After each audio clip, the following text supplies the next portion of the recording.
When Ghost Trick was originally released in 2010 for the Nintendo DS, I remember having a fun time playing it after just finishing the first Ace Attorney game, both which were written by Shu Takumi.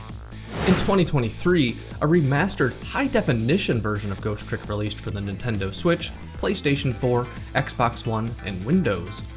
I was excited, but I didn't buy it until 2024. My backlog being what it is, and I was still actively playing Hunt Showdown at the time, and I moved states.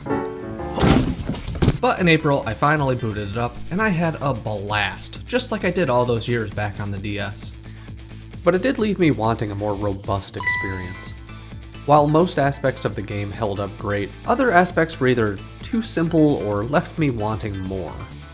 Over the next few minutes, I'll be talking about those aspects and what I wish they would have done to make this the best possible version of Ghost Trick.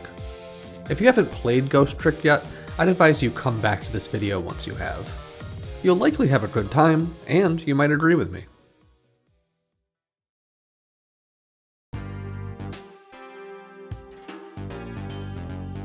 Reading up on the Ghost Trick remaster, it was developed again by Capcom using the same 3D models and animation used for the DS release. Scaled down to fit the DS screen, I thought they looked great, but now scaled up to 1080p, they look fantastic. I was not bothered at all by the 4:3 aspect ratio. It made sense as it was originally for the DS, and it kind of fits the overall presentation. Combining the Ace Attorney vibes of outlandish and exaggerated comical characters and logic with a 2D style stage play aesthetic, making use of a flat, wide shot perspective of a scene and spotlights on characters as they move or dance about the stage. Add in a sweet soundtrack, arranged into a crisp jazz and fusion ensemble that allows you to switch between it and the original DS versions, and a compelling story, it really makes for a comfy experience. One aspect I noticed that was keeping things back, however, was what I think was an attempt to balance the game for both young adults and children. The game's puzzles all have one solution, so once you've figured things out, it feels pretty linear. Not to say I wasn't stumped, I did spend a fair amount of time figuring out some of the solutions, especially towards the latter end of my replay, and it felt good figuring them out. But sometimes the solution makes the Ghost Trick powers seem arbitrary, especially Sissel's main trick of manipulating objects.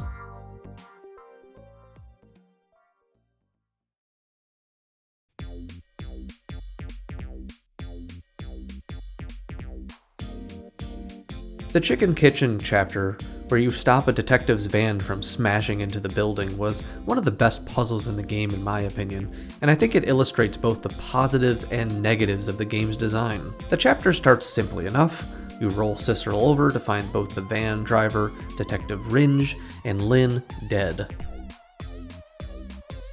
After some time, you discover that you need to ring the bell 3 times to have the waitress bring more water to you so you can hitch a ride over on the pitcher to the elevator.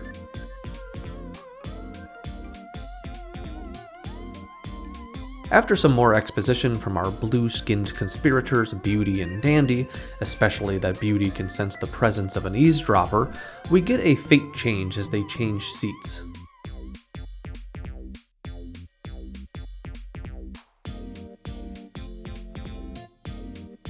Left wanting for more information, we ring the bell to summon the waitress, Mimri, and manipulate the glass that the fastidious glass polisher just cleaned to knock it off the bar, which makes the waitress aware of the suitcase left by Dandy.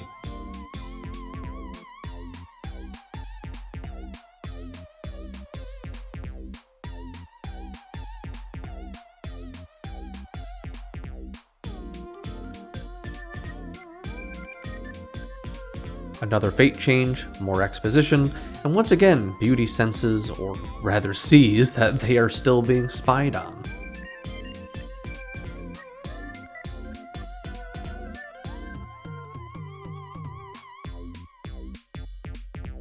After which, the van comes barreling in, Lynn saves Memory by pushing her aside, and we're left with seconds until the large chicken fixture falls and crushes Lynn. Ghost Trick really likes to build up these moments, starting slow and directing our attention to the overall story while still solving some simple puzzles leading up to our ghost's final moments. We can see the solution clearly: stop Lynn from getting crushed, or stop the van from driving into the building. But how?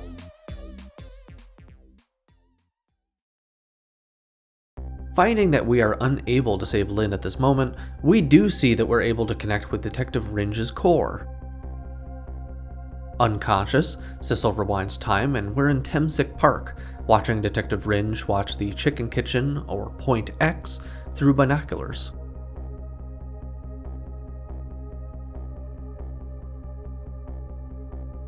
We've been able to come here before, optionally, but all we would see is that the detective is being bothered by the guardian of the park, who we'll save later. From here, it doesn't look like we can do much, only set off the siren or recline the front seat in the van.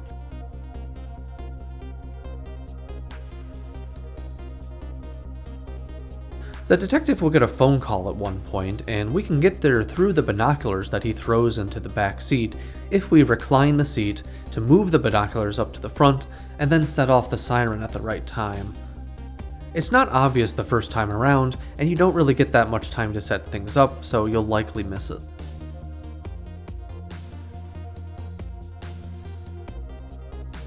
If you don't get to the phone call, then we transition to the van already in motion.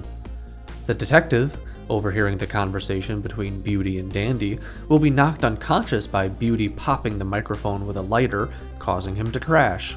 This is a very neat scene because we can see the inside mechanics of the van working. It gives you the impression that Sissel will be able to do something about the van itself. However, as the countdown begins, we quickly realize that this is not the case. All we can really do is recline the seats or turn off the siren just as before, and reclining someone's seat as they're driving has, well, predictable results. Resetting, we come back to the park and we get over to the phone call, this time being able to transition into the kitchen of the Chicken Kitchen.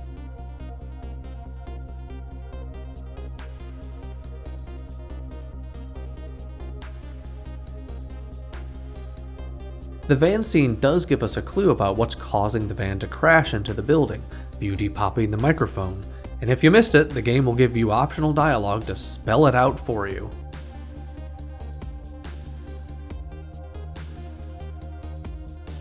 I find this to be one of the negative aspects of the game, but something they needed to include considering part of the demographic they wanted: children.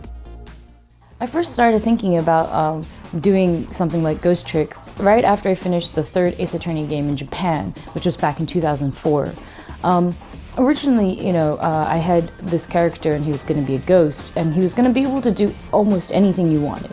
But then over time, the more I thought about it, the more I felt that it was too complicated and you could do too many things, and so rather than having such an overly complex game, maybe it would be better to simplify it. So now what you see in the game, and the final version of the game, is a very simplistic approach to using the touch panel to control your character. The game explains at the beginning that the conversation bubbles that appear at the top of the screen are optional tips, but it's often more of them just stating the obvious. Even when you don't use the optional dialogue, other characters will chime in to explain what could have been left as a hint for the player to figure out. Here, for example, Detective Ringe was listening to the conversation between Beauty and Dandy, and Lynn seems to figure this out for us. Once we're done with the phone call and we're in the kitchen, we learn that Memory, the waitress, is actually an undercover cop, and she's the one who's planting the microphone on the chicken dinner for Beauty and Dandy, the one that Beauty will pop later. I doubt Memory's continued employment as an undercover agent, as planting your bug on the dinner item that you expect your customers to actively consume really doesn't make too much sense. She really ought to have planted the microphone beforehand in the light above the table, and then maneuvered them into that spot. Whatever. The dialogue between Lynn and Sissel here also points at a clue to the puzzle within this scene, that it's smoky in the heart of the chicken kitchen. Here, the stating of the obvious is a better tip than just simply explaining what to do. Switching around the chickens once Memory has finished planting the bug, and distracting her by turning off the ventilation so that the smoke builds up, concludes the scene. The chicken kitchen could have been more expansive, had more dead ends, and a tighter bit of story. But it gave me the feeling of multiple branching paths and what could have been if this didn't need to ultimately cater to a younger crowd, which continues throughout the game. It's still enjoyable, but if you want to experience all the dialogue, you're not going to get stuck that often, and the puzzles are going to feel linear, because they are.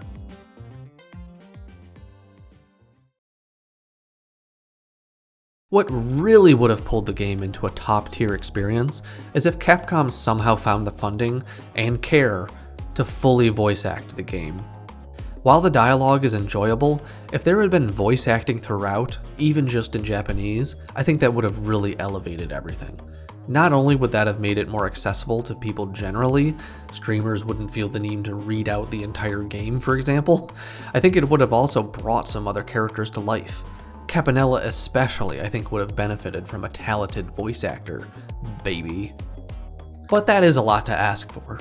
Most of the game is reading dialogue, so even if they only manage to voice like the main dialogue parts and let the text stand alone for the optional tips, I'm asking them to expand the budget by quite a lot, but I do think it would have brought the game even more to life. I spent around 17 hours with the game, completing it 100%, and that's having already played the DS version before and somewhat remembering the story. So while it might not be the peak experience that I think that it could have been, at $30 on Steam, I think this is well worth your time. Thanks for tuning in to Lurk Channel. I hope you enjoyed yourself and subscribe for more. Take care. Alright.